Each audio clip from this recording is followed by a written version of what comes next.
Her pack sold her to the Vampire King. His bite fused with her wolf, and she ruled both worlds. Lyra moved silently among the trees, her fur brushing against the frost-covered leaves. Her heart beat fast, a rhythm of anger and fear tangled together. Her pack, her family, had betrayed her. They had sold her to Kale, the Vampire King, a being whose name whispered fear into the hearts of all creatures of the night. Lyra's pause slowed as she reached the edge of the forest. Beyond lay the lands of the vampires, dark, jagged castles that rose from the cliffs like the teeth of some ancient beast. She had heard tales of Kale's cruelty, of the way he ruled his court with an iron hand and a heart colder than winter. Yet deep down, something in her stirred, not fear, not yet. A spark of defiance, the wild strength of the wolf that lived within her. The carriage that would take her to Kale's castle waited in the clearing. Black as the night, it gleamed with strange runes that seemed to crawl under the moonlight. Two tall figures, cloaked in shadows, guarded the carriage. Lyra felt the familiar weight of chains around her wrists. They were light yet unyielding, a symbol of the bond she could not yet break. "You'll ride with him," one of the guards said, voice low, almost a growl, "and you will learn your place." Lyra's jaw tightened. "My place is free," she whispered, though no one heard. Her voice carried only to the wind, and the wind seemed to answer with a cold shiver. The carriage door opened. Inside, velvet lined the seats, soft and warm in contrast to the cold night. Lyra stepped inside, the door closing behind her with a metallic thud. She felt her wolf instincts flare. This was a trap, a gilded cage, and yet it was the only path left to her. The ride was silent, the horse's hooves striking the frozen earth with a steady rhythm. Lyra gazed out the window, watching the trees blur into shadows. Her mind wandered to her pack. Had they ever loved her?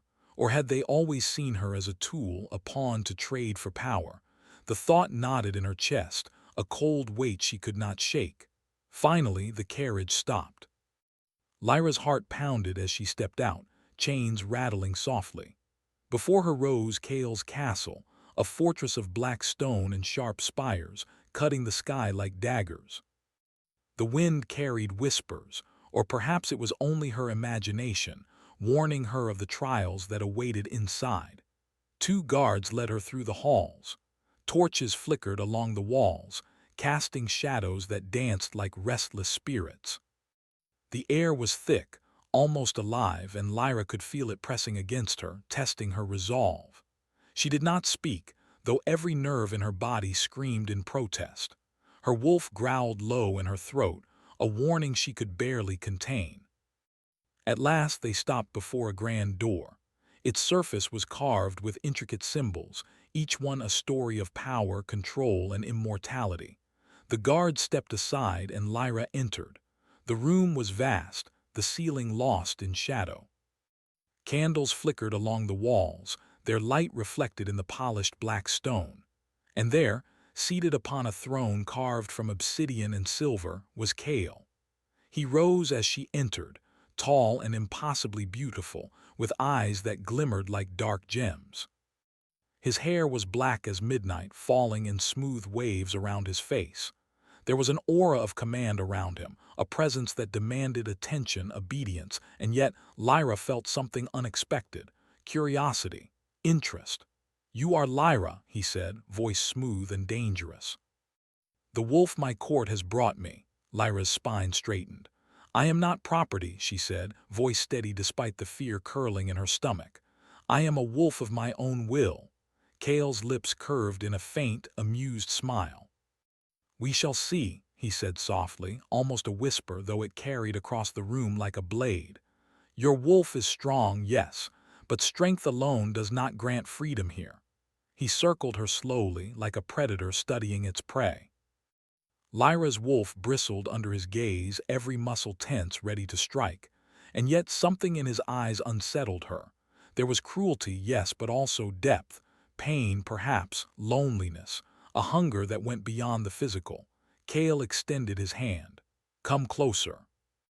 Lyra hesitated.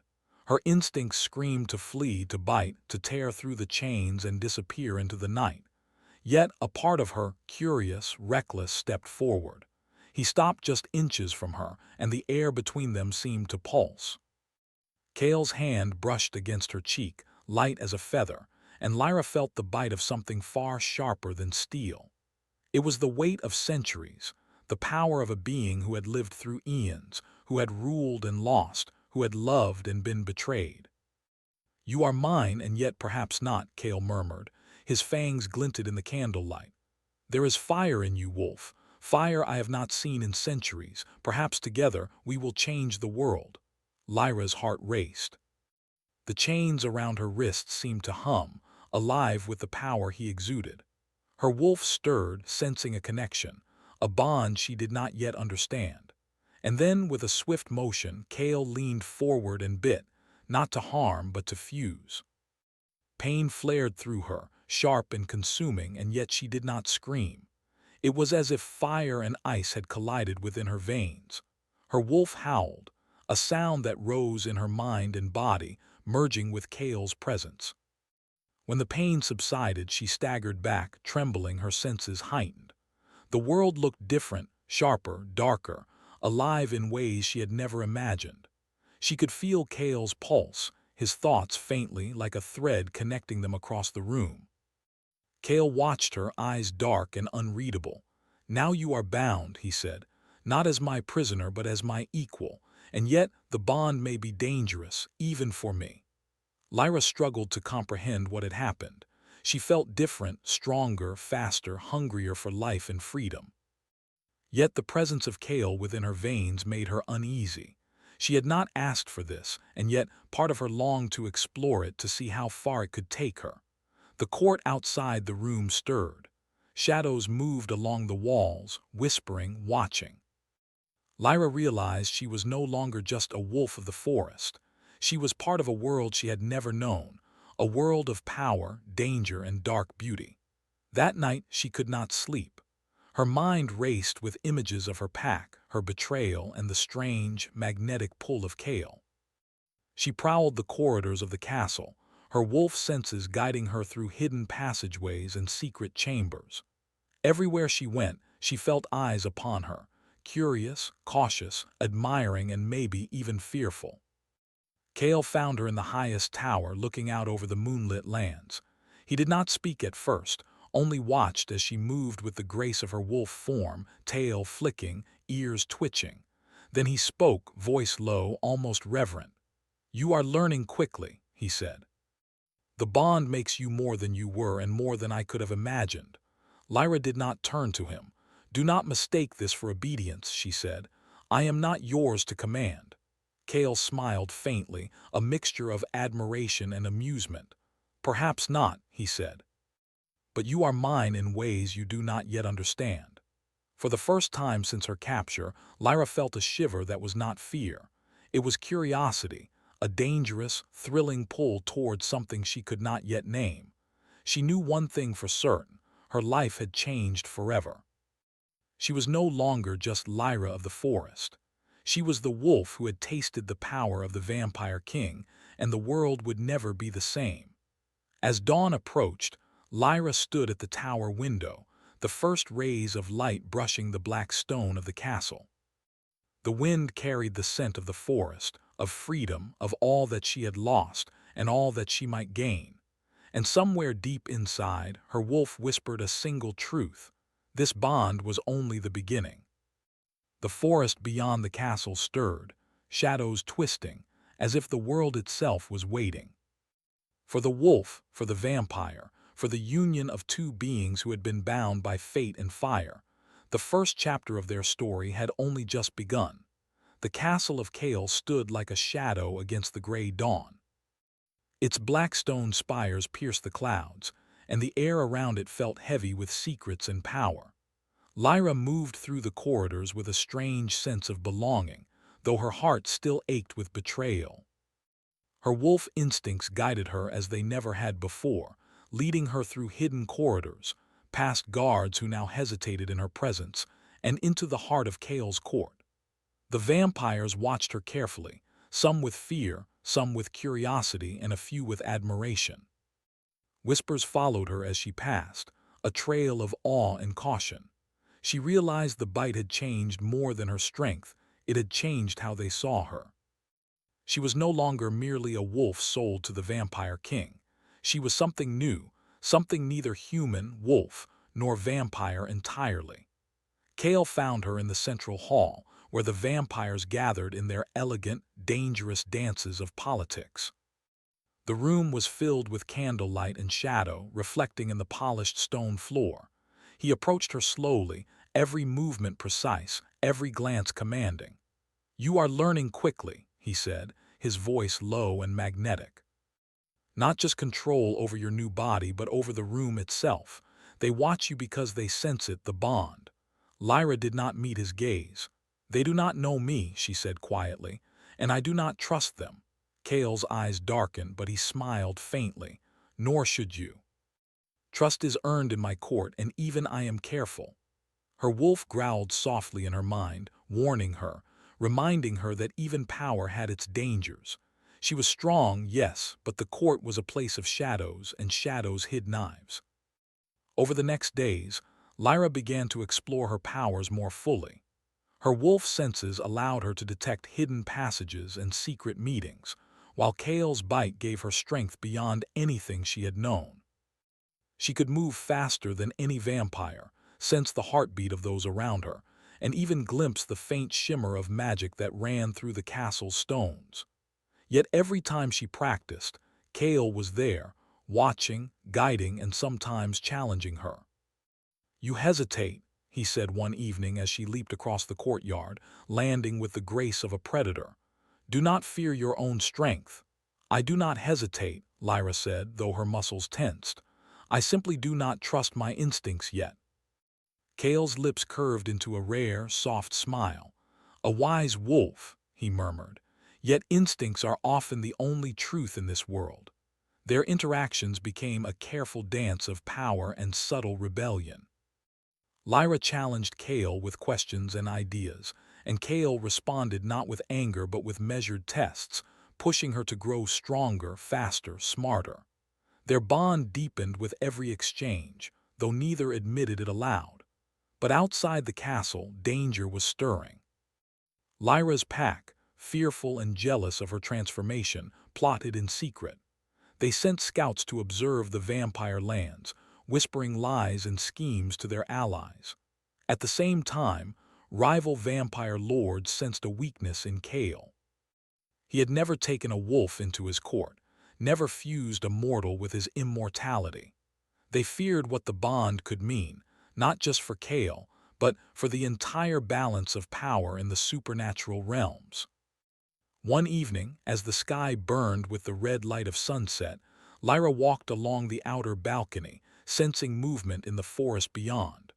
Wolves prowled among the trees, their eyes glinting in the fading light.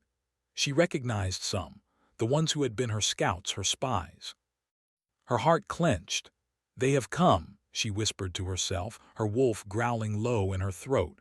Kale joined her silently, standing close enough that she felt the pull of his presence through the bond. "And you will face them," he said. "You are not the same wolf you were. You are more." Lyra's tail twitched with tension. "I will not be used against them," she said. "I will not be a weapon for anyone." Kale placed a hand gently on her shoulder. "You are not their pawn. You are your own force, Lyra, but power is a responsibility, not a gift. Sometimes we must act before we are ready."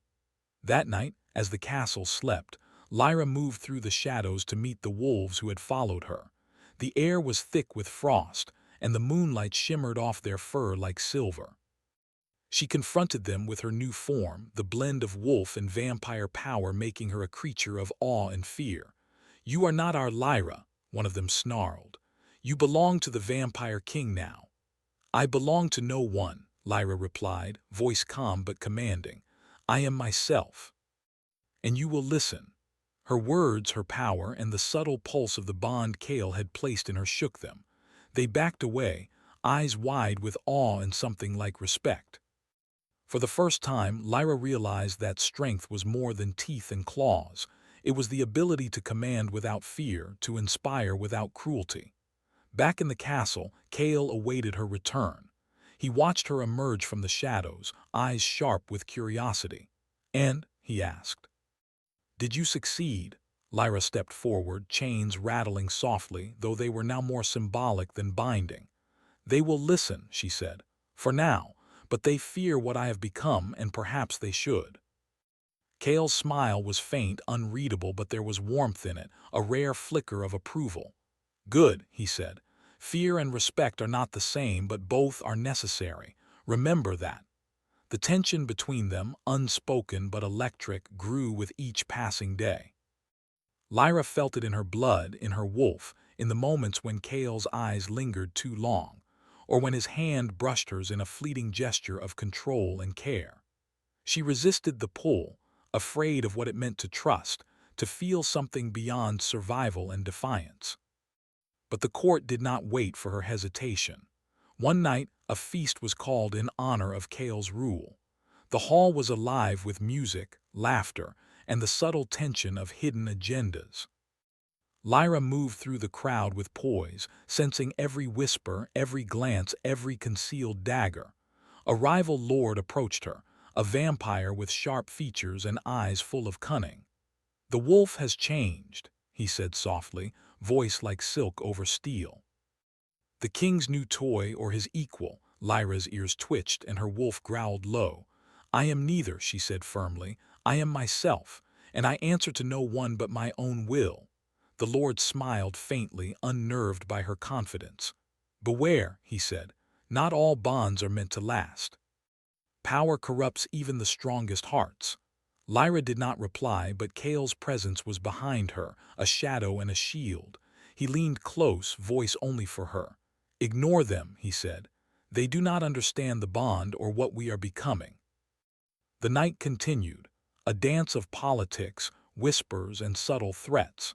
Lyra's senses were on high alert, and she could feel the pulse of danger beneath the laughter and music. Her wolf whispered warnings, her vampire strength kept her steady, and Kale's presence was a tether she could not, and perhaps did not want to break. Then, as the clock struck midnight, a scream shattered the hall. A rival lord lunged at Kale, dagger in hand, eyes filled with rage and ambition. Lyra reacted instantly, her wolf leaping with supernatural speed. She intercepted the attack, claws and strength moving as one. The dagger clattered to the floor and the lord stumbled back, shocked. Kale's eyes blazed with controlled fury, yet he said nothing, letting her act. Their bond pulsed strongly between them, a thread of power and connection that had saved him in that moment. When the hall quieted, Kale finally spoke, voice low and fierce. "You are stronger than I imagined," he said, "stronger than I dared hope, but this is only the beginning. There will be more challenges and we must face them together." Lyra's heart raced. The adrenaline of the night mixed with the thrill of her newfound power and with the unspoken bond she shared with Kale. Her wolf growled softly, not in anger but in anticipation. She was no longer just the wolf sold to a king. She was part of something larger, something dangerous, something that could change both worlds forever. As the night drew to a close, Lyra stood in the quiet of the hall, looking out over the castle walls. The wind carried the scent of the forest, of her pack, and of the unknown dangers that lay ahead. She could feel the weight of her choices, the pull of power and the strange, thrilling bond with Kale. The world beyond the castle was waiting, filled with whispers, plots, and shadows, but Lyra felt ready. Not just to survive, but to shape her destiny, to challenge the limits of her bond, and to face whatever darkness, and whatever love, was coming next. The night air was heavy with the scent of rain and smoke. The castle of Kale loomed over the cliffs, dark and commanding against the stormy sky. Lightning flashed, illuminating the black stone spires and the restless sea below. Lyra paced the balcony, her claws pressing lightly into the stone, wolf instincts alert, senses heightened by the bond Kale had placed within her. Her mind was a storm of questions. Her pack's betrayal still burned in her chest, But another concern had taken root: Cale himself. He was a mystery she could not unravel, a puzzle of centuries and pain. His presence lingered inside her, not just through the bond of blood, but in the quiet moments when their thoughts brushed against each other, subtle and dangerous. Cale appeared silently at her side, his cloak flapping in the wind, eyes dark with unspoken emotion. "You are restless," he observed. His voice was low, soft, yet it carried authority that made the wind itself seem to hush. "I am," Lyra admitted, her ears twitching against the cold. "I feel the stirrings of danger everywhere. My pack, your rivals, and yet there is something else, something hidden." Cale's gaze turned toward the horizon, the lightning illuminating the sharp planes of his face. "You are perceptive, but some shadows are old, older than either of us. They will test us in ways we cannot yet imagine." Lyra shivered, though not from the cold. She sensed the truth in his words. Every corner of the castle, every whisper in the court, seemed alive with secrets. And now, more than ever, she understood that power was a double-edged sword, gifted and dangerous in equal measure. The following day, Cale called for a council of his closest advisors. Lyra stood at his side, her posture proud, yet cautious. The vampire lords and ladies eyed her with curiosity and veiled suspicion. The room smelled of incense, blood, and polished stone, a heady mixture that made her wolf restless. A rival lord, tall and pale, stepped forward. His eyes glinted with ambition. "Cale," he said, voice smooth like glass, "your companion is strong, too strong perhaps. One bite and she is fused to you, yet still mortal. What prevents her from turning against us?" Lyra's ears flattened and her wolf growled quietly in her mind. She stepped forward, claws barely visible beneath the edge of her sleeve. "I answer to no one but myself," she said firmly, "and I will not betray what I have chosen." Cale's eyes softened as he watched her. "See," he said, voice low. "She is not merely a creature of strength but of will. That is a rare thing." The council murmured, uneasy. Some were impressed, others wary. Lyra realized the truth of Cale's words. She was not just fighting for survival, but for respect, for recognition, for a place in a world that had never expected her to rise. Later that evening, Lyra walked through the castle gardens. The storm had passed, leaving the air sharp and clean. Her paws pressed into the wet earth as she followed a hidden path she had discovered days before. Her wolf guided her silently, every sense alert, every sound amplified. A figure stepped from the shadows. Lyra froze, instinct screaming, but the figure did not attack. It was a wolf, a messenger from her pack. Its eyes were cautious, wary, yet there was a strange deference in its stance. "They sent me," the wolf seemed to say in the silent language only Lyra and her kind could understand. "They bring news of a plan to reclaim you. But it is more dangerous than you know." Lyra's chest tightened.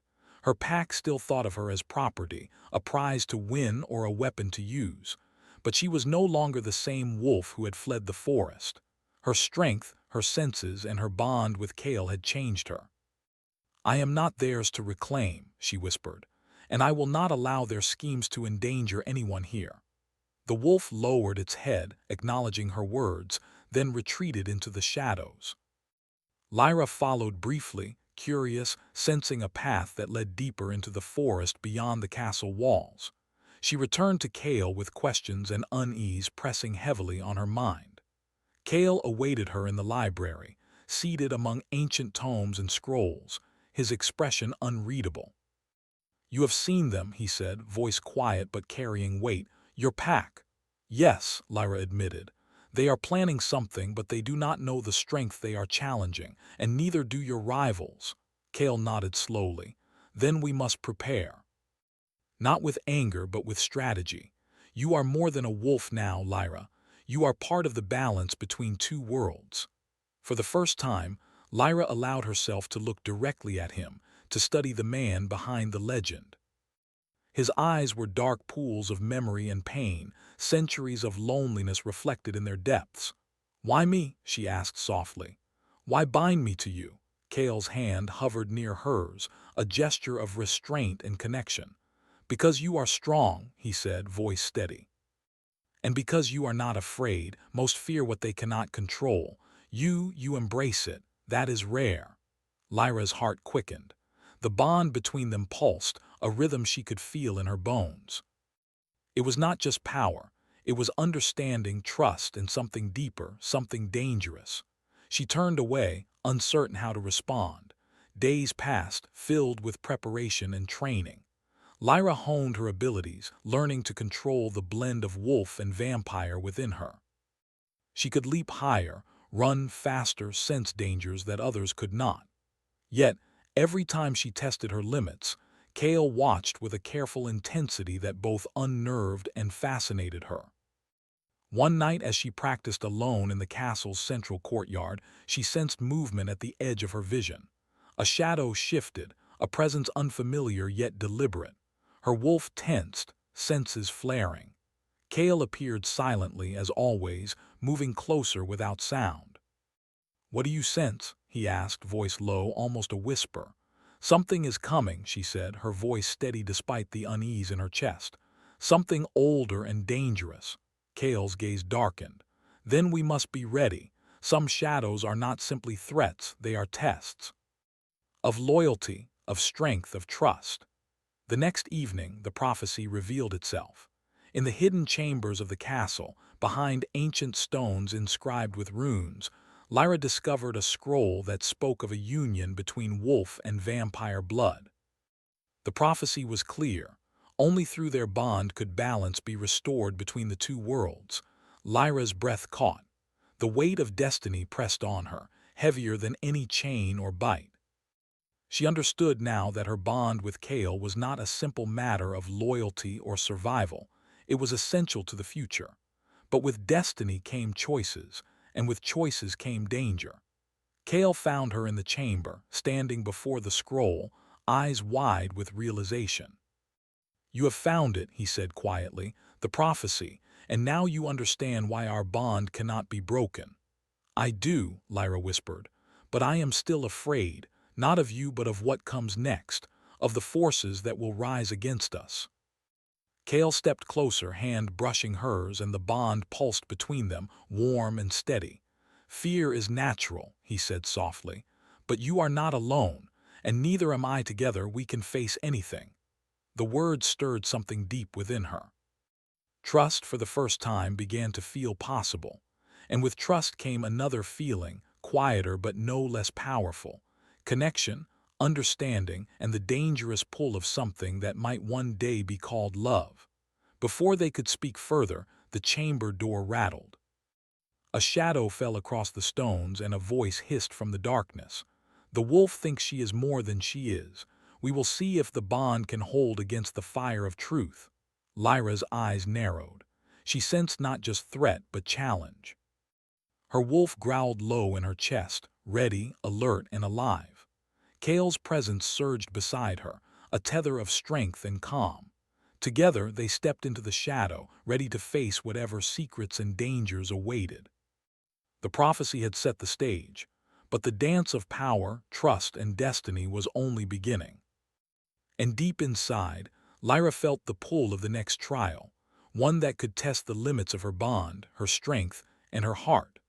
The first light of dawn crept over the castle walls, painting the black spires in shades of crimson and gold. Storm clouds had cleared, leaving the air crisp and sharp. Lyra stood at the highest tower, gazing at the horizon where forest and cliffs met. Her wolf instincts hummed beneath her skin, alert, ready.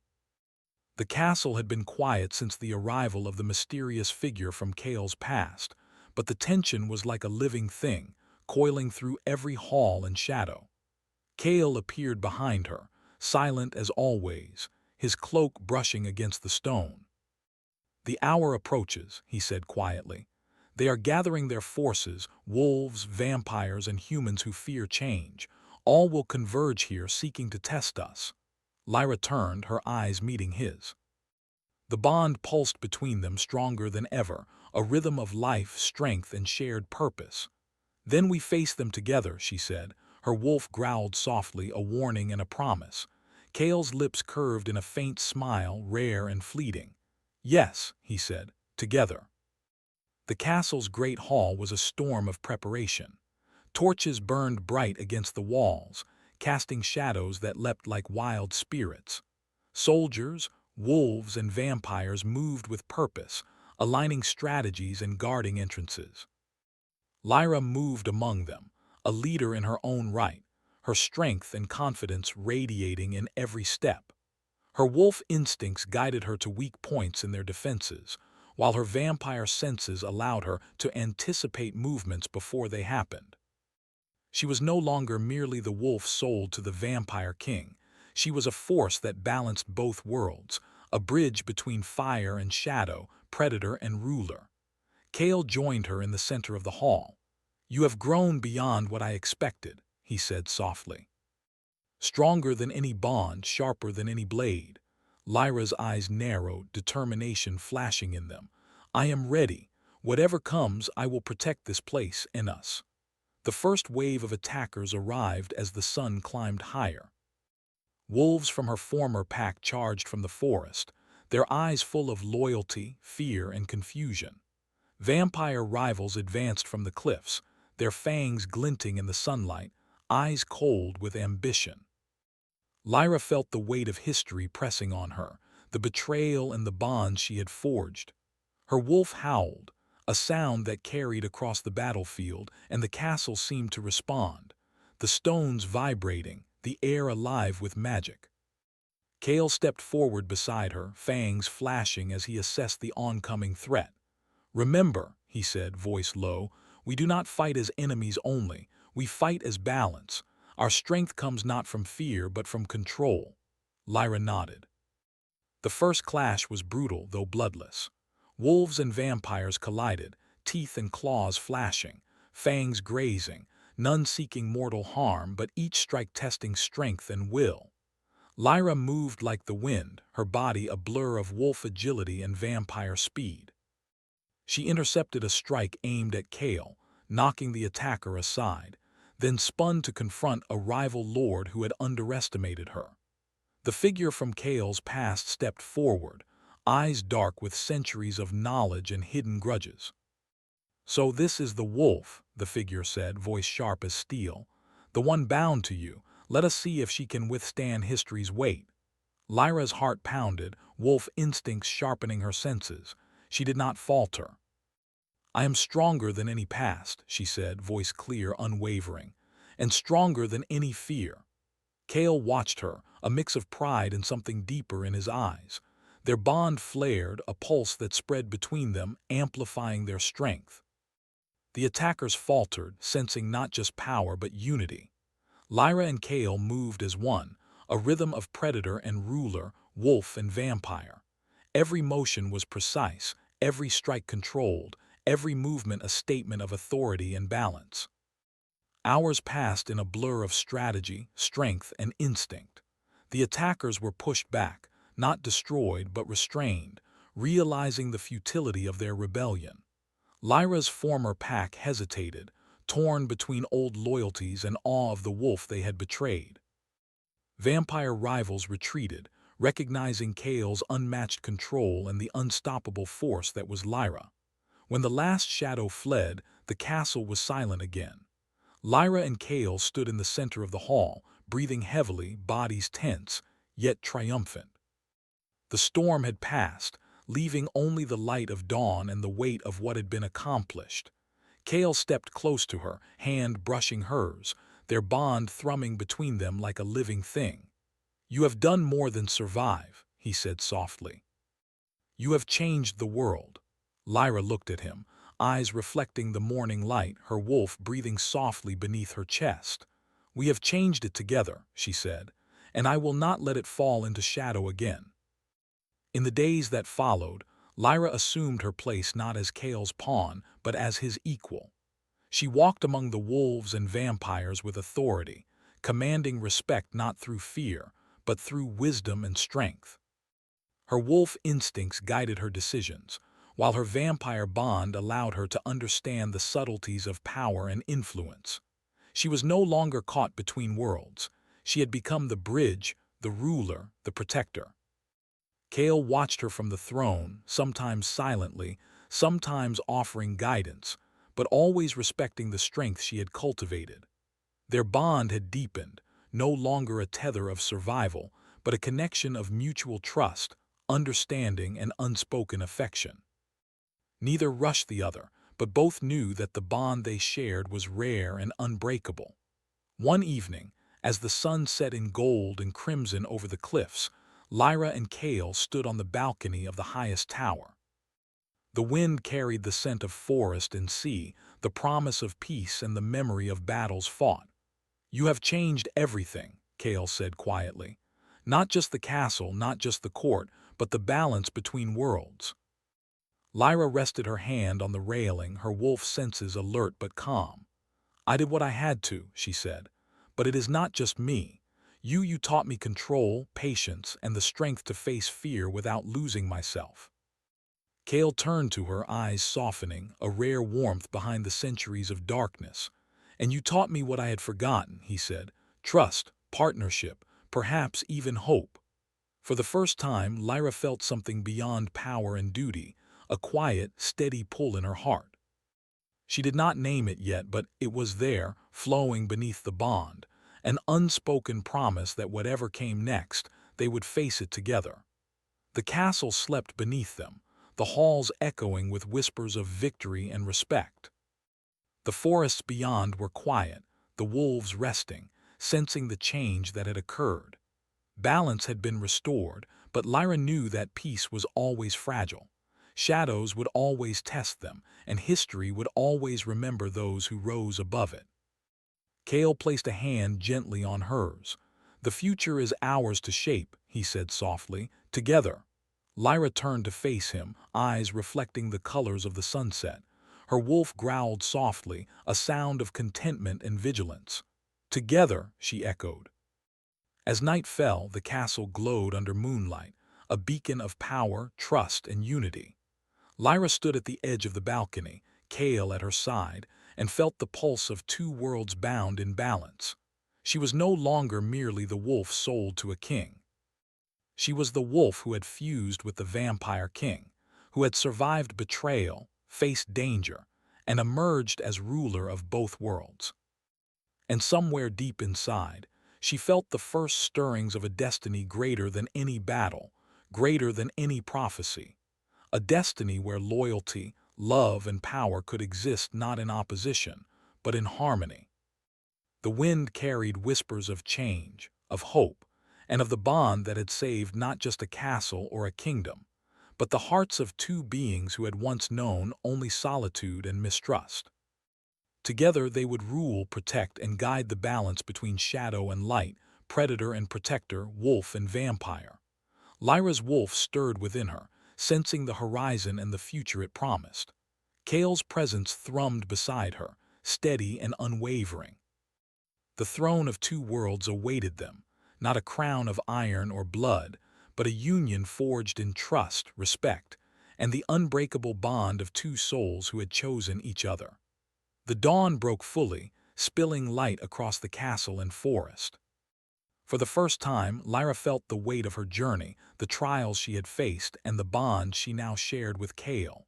The world was vast, dangerous, and full of mysteries yet to explore, but she was ready. She was no longer just a wolf. She was the bridge between worlds, the ruler of balance, and the keeper of a bond that would endure through time, shadow, and storm. And as the sun rose, casting gold and fire across the cliffs, Lyra knew one truth with absolute certainty. She and Kale would face whatever came next together.